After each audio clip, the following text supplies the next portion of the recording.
Bonjour mes chers amis. Historiquement, les Juifs détestaient les Samaritains. C'était pour eux un peuple de classe inférieure. D'ailleurs, traiter quelqu'un de Samaritain à cette époque était considéré comme une injure. Jésus va aborder cette femme impure parce qu'elle vient de Samarie, impure parce qu'elle est femme et impure parce qu'elle mène une vie contraire à la morale avec ses maris.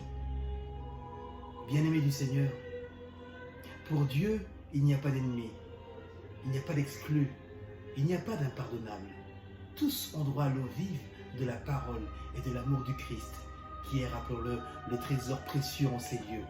Une parole merveilleuse, profonde comme le puits, une parole précieuse, plus vitale qu'une source dans le désert, et enfin une parole définitive, qui étanche toute soif. En vérité, c'est bien le baptême qui est proposé à cette femme, aux 7 maris. Elle devient le signe de la vie éternelle et du baptême, parce qu'elle a su reconnaître sa mort et son péché pour accéder à la vie. Mais surtout, parce qu'elle a eu ce désir, cette soif de boire à l'eau vive. Également, c'est tout son village qui a su voir comme elle, aujourd'hui, que le Jésus est le Messie annoncé dans les Écritures. Un Jésus qui vient accomplir l'espérance messianique, l'espérance qu'un jour, Dieu viendra nous sauver des ténèbres, nous sauver des angoisses, de la mort et du péché. Celui qui vient redonner vie au monde.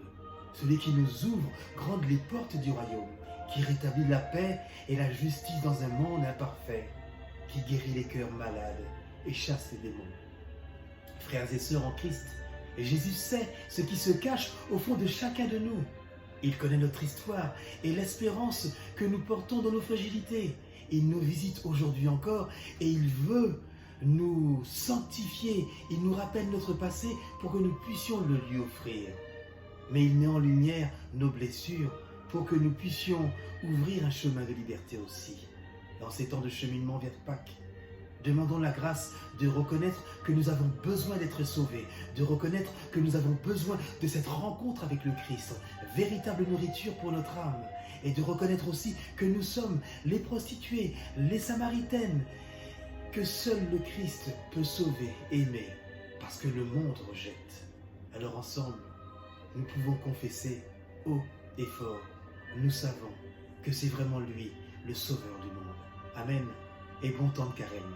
C'était Raphaël et la parole dominicale de la Fraternité Lataste, Martinique, pour les personnes privées de liberté.